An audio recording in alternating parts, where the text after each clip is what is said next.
y me hizo acordar a los buitres, a esos que acechan desde afuera para interrumpir un proceso político y económico que no solamente ha reconocido en el trabajo y en la generación de riqueza, sino también en el desendeudamiento de la Argentina para que nunca más vuelvan a cogotarnos como lo habían hecho antes cuando explotamos en el año 2001.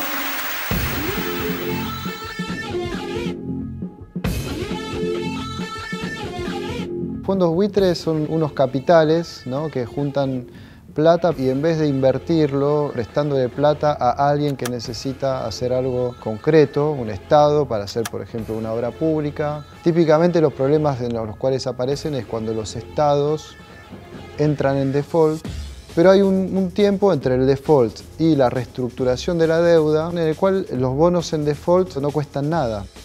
Lo que hacen esos fondos buitres es ir en esos momentos y tratan de sacar el mayor rédito posible. Y en ese caso es ir a comprar esos bonos a un 10% de su valor y después ellos van a las instancias judiciales para tratar de cobrar el 100%.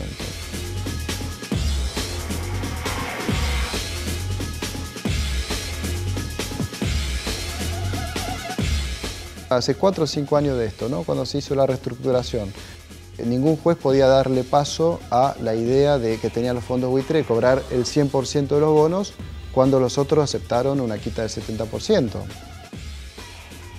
Sin embargo, el juez Griesa hizo lugar a la demanda de los fondos buitres y termina siendo un poco polémico el fallo cuando el juez empieza a decir que si Argentina no quiere pagarle a los fondos buitres, la forma que va a tomar para cobrarle es embargar la plata que cobran el 92% de los bonistas para dársela a los fondos buitres.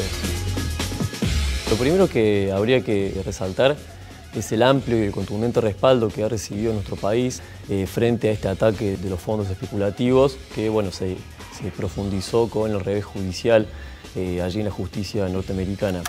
Habría que resaltar allí el respaldo brindado por el G77 más China. Casi todos los organismos regionales han brindado su apoyo a nuestro país: UNASUR, CELAC, ALBA, Mercosur, el Parlasur, que es el Parlamento del Mercosur, y también la OEA, ¿no? Es decir, el continente latinoamericano y caribeño ha respaldado muy fuertemente a nuestro país por una solidaridad muy fuerte y un reconocimiento a la renegociación soberana de la deuda de nuestro país, pero también previendo posibles situaciones similares de sus respectivos países, ¿no? Recordar el origen de la deuda tiene que ver con identificar cuáles son las tramas de poder que ayer, y hoy también siguen implementando el mismo proyecto de dominación.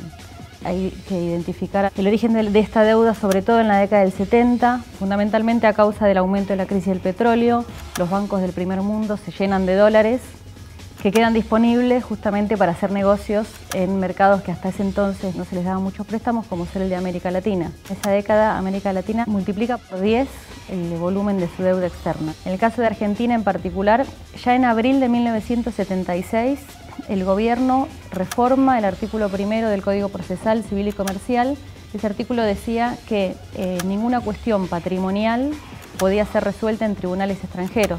Anulado ese artículo, empieza a abrir el camino por la cual una cuestión de deuda soberana se termina resolviendo en un tribunal en Nueva York, ¿no? Y lo que hizo el gobierno argentino, pagó, como todos los meses, lo que tenía que hacer a fines de junio, depositó la plata en el banco de Nueva York, que es el intermediario, que es el que reparte la plata, diciéndole al juez Griesa: a ver, dale, embargá esa plata.